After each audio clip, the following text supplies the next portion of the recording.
Okay, can you tell me your name, please? Sure, my name is Damien Miller. And how do you spell? Damienmiller.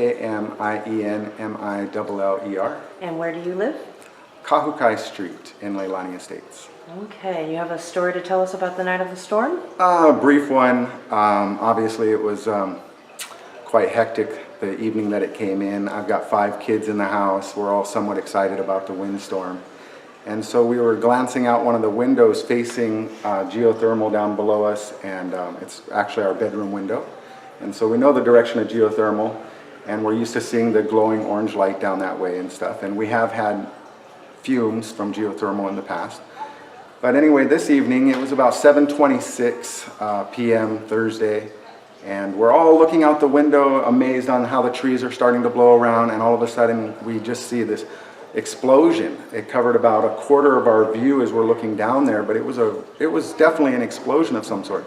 We were far enough away that we didn't hear it. We didn't smell anything afterwards that I know of. One of my boys did go for a run and did feel a little bit nauseous after the run, but no fumes that I can report, just the explosion that we saw about 7:26 that evening in exact area of geothermal right there. Okay. Can you describe it at all? I mean, there was a color to it or anything? Oh yeah, absolutely. It was orange, red. It was almost a rainbow of orange, red, yellow, hot colors, obviously, and it had rose. From my view anyway, it rose a good 50 feet over the treetops that we were looking. It was quite a big explosion, and we hadn't seen any lightning. We didn't see any other explosions, and didn't even really hear any of the cracking of the trees that were falling until a few hours later, between 10 and 11, we started hearing the real wind coming in. Okay. Yeah. But we also felt that our power was deliberately cut off at 3:50 in the afternoon. Because the winds were less than 20-25 miles an hour at 3:50. It didn't even really look like a storm was coming in yet, but then all of a sudden we lose our power, and it was a one-time shut off. It wasn't like it flickered or came back on ever.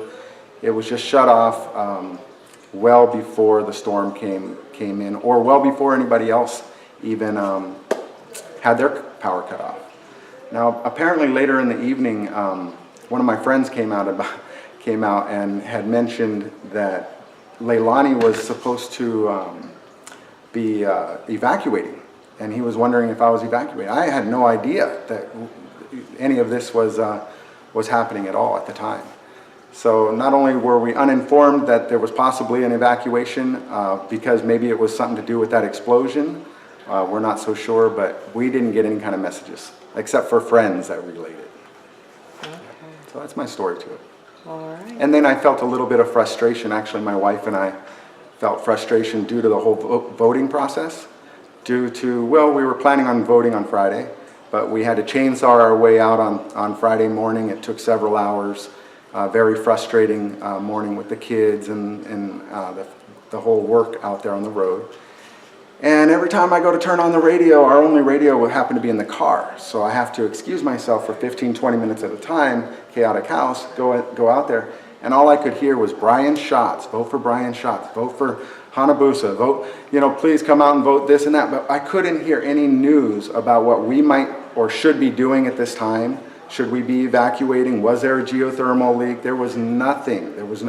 I probably went out there at least 8 or 10 times and I didn't get anything except for repeated messages due to the whole voting process. So it made my wife and I so frustrated, and we're used to voting, that this time around we decided not even to vote, more or less due to the frustration and the inaccessible ways to get out of the neighborhood to vote. So it was quite frustrating. All right. Yeah. Thanks for your story. Thank you.